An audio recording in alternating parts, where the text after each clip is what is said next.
بسم اللہ الرحمن الرحیم۔ وہ 15 کام جس سے روزہ ٹوٹ جاتا ہے۔ کن کن چیزوں سے روزہ ٹوٹ جاتا ہے؟ بہت سے لوگ نہیں جانتے۔ رمضان المبارک کے روزے شریعت اسلامیہ کے اہم ارکان میں سے ایک ہے۔ اللہ تعالی نے قرآن مجید اور احادیث مبارکہ میں اس اہم اور عالی شان عبادت کے ادب و آداب اور شروط کو تفصیلاً بیان کر دیا ہے۔ یقینی طور پر یہ مذہب اسلام کا ہی کمال ہے کہ اس نے کسی بھی عبادت کے کسی بھی چھوٹے سے پہلو کو بھی اکیلا نہیں چھوڑا، بلکہ ہر ایک چیز کو انتہائی شفافیت اور واضح شکل میں بیان کر دیا۔ اس کے پیچھے حکمت یہ ہے کہ مسلمان کو کسی طرح سے بھی اسلامی حکایات سمجھنے۔ قرآن مجید کے اندر نبی کریم صلی اللہ علیہ وآلہ وسلم نے اپنی احادیث مبارکہ میں روزوں کے متعلق ہدایات اور حکایت تفصیلی شکل میں بیان فرما دی ہیں، اور انتہائی واضح صورت میں یہ بھی بتا دیا کہ ایک روزے دار کے لیے کن چیزوں کی رعایت ضروری ہے اور کن باتوں سے اجتناب ضروری ہے۔ ناظرین، قرآن و سنت نے ان چیزوں کو بھی بالکل واضح بیان فرما دیا ہے جن کے ارتکاب سے انسان کا روزہ فاسد یا باطل ہو جاتا ہے اور وہ شخص روزے دار نہیں کہلاتا۔ اللہ رب العزت کا روزے دار کو حکم ہے کہ وہ اعتدال کے ساتھ روزے رکھے، نہ کہ روزے سے اپنے آپ کو ضرر اور تکلیف دے، اور نہ ہی وہ ایسی چیزیں اجتناب کرے جو روزے کی مخالف ہوں۔ آج کی ہماری اس ویڈیو میں ہم آپ کو انعام باتوں اور اشیاء کے بارے میں بتائیں گے جو آپ کا روزہ باطل کر دیتی ہیں اور آپ کو اس بات کا اندازہ بھی نہیں ہوتا۔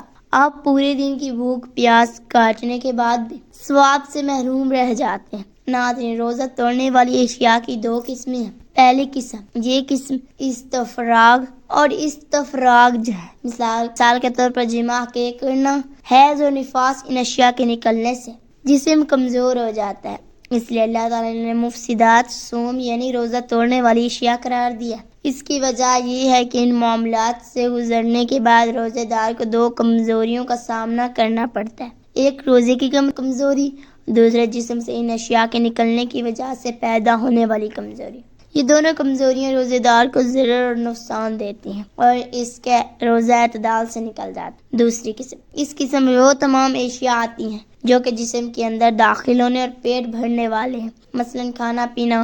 اس لیے اگر روزے دار کھائے یا پیے تو روزے کے مطلوبہ حکمت کا حصول نہیں ہوتا۔ اللہ رب العزت نے قرآن مجید میں سورۃ بقرہ میں روزے توڑنے والی اشیاء کے اصول جمع کر دیے۔ ارشاد بانی ہے، اب تمہیں ان سے مباشرت کرنے اور اللہ تعالیٰ کی طرف سے لکھی ہوئی چیز کو تلاش کرنے کی اجازت ہے۔ تم کھاتے پیتے رہو یہاں تک کہ صبح کا سفید دھاگا سیاہ دھاگے سے ظاہر ہو جائے، پھر رات تک روزے کو پورا کرو۔ اللہ تعالیٰ نے اس آیت مبارکہ میں روزہ توڑنے والی اشیاء کے اصول بیان فرمائے جو کہ کھانا پینا اور جماع ہے۔ روزہ توڑنے والی اشیاء کو نبی کریم صلی اللہ علیہ وآلہ وسلم نے اپنی سنت میں مکمل طور پر بیان فرمائے۔ روزے کو فاسد کرنے اور توڑنے والی اشیاء کچھ یوں ہیں: جماع اور ہم بستری، مشت زنی، کھانا پینا اور وہ اشیاء جو کھانے پینے کے معنی میں، سنگلی وغیرہ لگوانے سے، خون نکلنے کی بنا پر کیک کرنے کی وجہ سے، اور عورت کے حیض و نفاس کی وجہ سے خون نکلنا۔ ان میں سے پہلی چیز جماع ہے جو کہ روز توڑنے والی اشیاء میں سب سے بڑی چیز ہے۔ اگر کوئی مسلمان جماع کرتا ہے تو اس کا روزہ فاسد ہو جائے گا، چاہے زوال ہو یا نہ ہو۔ اسے اس کام پر اللہ تعالیٰ سے توبہ کرنی چاہیے۔ اسے اس دن کا روزہ پورا کرنا ضروری ہے اور اس کے ساتھ ساتھ اس روزے کی قضا بھی ہوگی۔ جماع کے علاوہ کسی بھی چیز سے روزہ ٹوٹنے پر کفارہ ہو جب نہیں ہو۔ روزہ توڑنے والی دوسری چیز مشت زنی ہے۔ مشت زنی سے روزہ ٹوٹنے کی دلیل اس حدیث قدسی میں ہے۔ اللہ تعالیٰ روزے دار کے بارے میں فرماتے ہیں، وہ اپنا کھانا پینا اور شہوت میری وجہ سے ترک کرتا ہے۔ جس نے بھی رمضان المبارک میں ان دن کو روزے کی حالت میں مشت زنی کی، اسے چاہے کہ وہ اللہ تعالیٰ سے توبہ کرنے کے ساتھ ساتھ اس دن کو بغیر کھائے پیے ہی رہے اور بعد میں اس کی قضا بھی ادا کرے، اور اگر وہ مشت زنی شروع ہی کرے پھر ان زوال سے قبل ہی رک جائے اور ان زوال نہ ہو تو اس کے روزہ صحیح ہے۔ ان زوال نہ ہونے کی وجہ سے اس پر اس روزے کی قضا نہیں۔ روزے دار کو چاہے کہ ہر چیز سے دور رہے جس سے شہوت کا عنصر معلوم ہو، اپنے خیالات کو بھی پاک و صاف رکھنے والے۔ توڑنے والی تیسری چیز کھانا پینا ہے۔ منہ کے راستے کھانا یا پینا معدے میں پہنچانے کو کہا جاتا ہے، اور اس طرح کے راستے اپنے معدے میں کوئی چیز داخل کی تو وہ بھی کھانے پینے کے حکم میں ہی ہوگا۔ نبی کریم صلی اللہ علیہ وآلہ وسلم کی حدیث مبارکہ ہے، ناک کے اندر پانی چڑھانے میں مبالغہ کرو، لیکن روزے کی حالت میں ایسا نہ کرو، اس لیے اگر ناک سے پانی کا معدے میں داخل ہونا روزے پر اثر انداز نہ ہوتا تو نبی کریم صلی اللہ علیہ وآلہ وسلم ناک میں پانی چھڑکانے سے منع نہ فرماتے۔ روزے دار کو خون لگانا مقبول ہے، اگر کسی کا خون بہہ جائے تو اسے خود خون دیا جائے تو اس کا روزہ ٹوٹ جائے گا، کیونکہ خون کھانے پینے سے بھی انتہائی زیادہ غذا ہے۔ غذائی انجیکشن جن کے لگانے سے کھانے پینے سے مستغنی ہوا جاتا ہے، مثلا ڈراپ وغیرہ، طاقت کے انجیکشن لگوانا، یہ بھی کھانا کھانے کے قائم مقام ہے، لہذا ان کو لگوانے سے بھی روزہ فاسد ہو جاتا ہے۔ وہ انجیکشن جو کھانے پینے کے عوض میں نہیں اور نہ ہی اس کے قائم مقام ہو، لیکن صرف علاج معالجے کے لیے، تو اس کی وجہ سے روزے کو کوئی نقصان نہیں ہوتا۔ مثلا پینسلین اور انسولین وغیرہ کے ٹیکے روزے کو کوئی نقصان نہیں دیتے، وہ نہیں اس میں لگائے جائیں گے۔ یا پھر گوشت میں دوائی سے متعلق ان معاملات میں احتیاط اور بہتر یہ ہے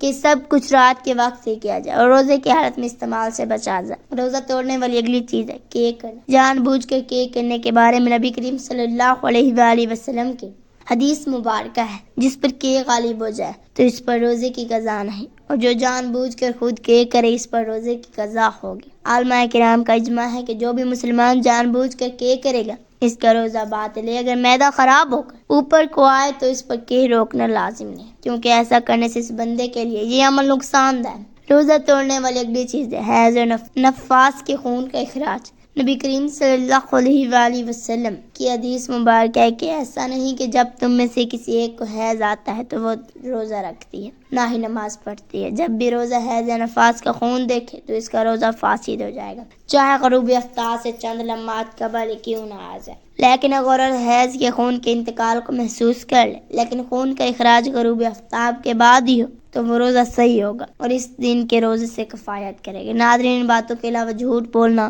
غیبت کرنا، گالی گلوچ کرنا، مار دھاڑ کرنا، چوری کرنا، انصاف نہ کرنا، ناپ تول میں کمی کرنا، غیر شرعی نفع خور کرنا، کسی بھی مسلمان کو کسی بھی انسان کو نقصان پہنچانا اور دیگر کئی باتیں ایسی ہیں کہ جن کی بنا پر ہمارا روزہ باطل تو نہیں ہوتا اور نہ ہی ٹوٹتا ہے، لیکن اگر ہم یہ کام رمضان المبارک میں روزے کی حالت میں کرتے ہیں تو ہمیں اپنی بھوک پیاس کو برداشت کرنے کا کوئی ثواب بھی حاصل نہیں ہوتا۔ میری اللہ تعالیٰ سے دعا ہے کہ ہمیں رمضان المبارک کے تمام روزے خشوع خضوع اور صبر و تحمل کے ساتھ پورے کرنے کی توفیق عطا فرمائے، آمین۔ اللہ پاک سے دعا ہے کہ اللہ پاک ہمیں ان باتوں پر عمل کرنے کی توفیق عطا فرمائے، آمین۔ اللہ پاک سے دعا ہے کہ اللہ پاک ہمیں ان حدیث پر عمل کرنے کی توفیق عطا فرمائے، آمین۔